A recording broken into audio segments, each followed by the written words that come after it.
we looked at different diversifications, the concentric diversification, horizontal diversification and the conglomerate diversification. Now the next question is, how do we draw the marketing strategy using all this for a company? How do we go about drawing up the marketing strategy? So if you look at the marketing strategy, we can define marketing strategy as broad principles by which a business unit expects to achieve its marketing objectives. What does it involve? It involves decision on market expenditure, marketing mix and marketing allocation. So you have broad principles by which business unit expects to achieve its marketing objectives. It involves decisions on market expenditure, marketing mix and marketing allocation. So how do you look at marketing strategy? You have to look at marketing strategy with respect to a business unit. Kindly note that. And what do you do with respect to that business unit? You draw or you delineate the broad principles by which this business unit expects to achieve its marketing objectives. So you look at its market expenditure, marketing mix and marketing allocation. Using this definition of marketing strategy, we can give what is the type, what is the basis for drawing this marketing strategy. There are essentially 5 bases for drawing the marketing strategy. One is market segmentation, second is market positioning, third is market entry, fourth is marketing mix, fifth is timing. So the basis for drawing up the marketing strategy is market segmentation, market positioning, market entry, marketing mix and timing. Now what is market segmentation? You can segment your market on certain characteristics. It can be geographical, it can be end users, it can be buyer types, it can be customer size, it can be customer class or it can be specific products.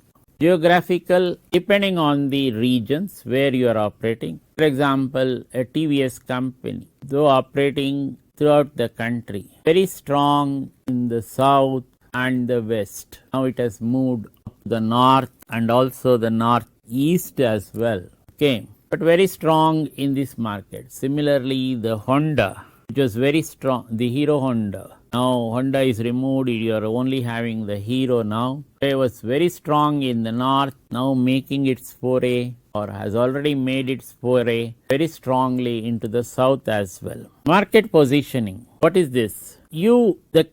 The characteristics of the market positioning. Suppose it is sufficient current size. It is you are having your position in the market which you think is good enough. That is sufficient current size. It also, let us say, provides further growth potential. So this positioning which you are making use of can be used to develop the market further. Companies would like to enter the market where it is not overoccupied. It is not too many players. If there are many players coming up with the same products in the markets, then differentiation becomes quite a task. So unsatisfied company can serve well. Let us say a customer wanted particular feature in the product of the company which the company was not able to, other competitors are not able to give, but your company is able to provide. That can give the company a differential advantage and can help in positioning your product in the marketplace differently. What is this market entry? You are looking at, you may enter the market by acquiring an existing player, or you can develop a product internally and come out with your product, or you can collaborate and come out with a new product. So the entry of Tata's into the coffee market is a good example of acquisition. When Tata's acquired what was then called the Consolidated Coffee, which was operating in Kurk, and you now have what is called the Tata Coffee coming up from the same Consolidated Coffee. So that leads you to the new domain called acquisitions, acquisition of a company or a merger of a company, and this merger and acquisitions is a very big subject in marketing and finance as it exists now in our country because of the fierce competition. And what is this marketing mix? This marketing mix stands for a set of controllable variables. Kindly note, it is a set of controllable variables that the firm can use to influence the buyer's responses. So it is in the control of the firm. It can be with respect to product, price, place, and promotion. These are called the 4 P's of marketing mix.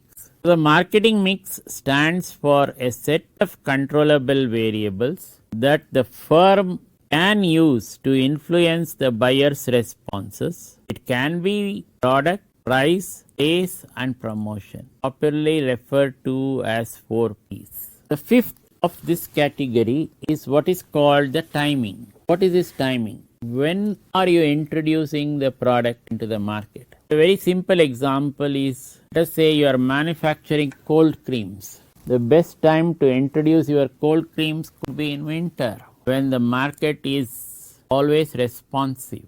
So you would like to make use of the timing to enter the market at the appropriate time. Now when you drop a marketing plan, you are looking at 5 things. One is what is called what should be your sales targets. And in order to achieve that sales target, what should be the total marketing budget? In order to achieve this total marketing budget, what is the type of marketing mix allocation that you are using? That is advertising, sales promotion, or personal selling. Then what is the type of pricing that you are going to adopt? Pricing can be zone specific.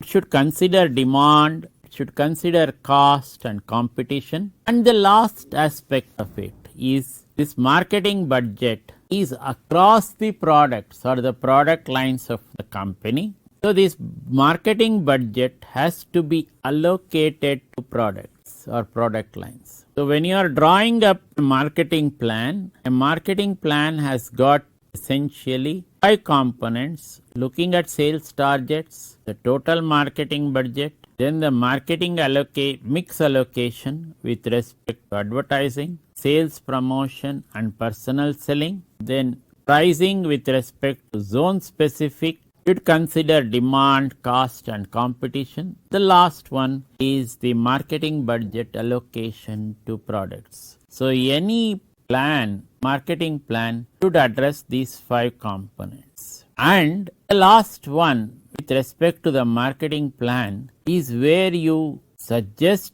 how to implement this plan and also to control the plan. This controlling of the plan could be with respect to the annual plan or the profitability control or the strategic control. That is matching of companies' products, resources and objectives to markets. So you can control the plan with respect to the annual budget, with respect to the profits, or with respect to the company's products, resources and objectives to market.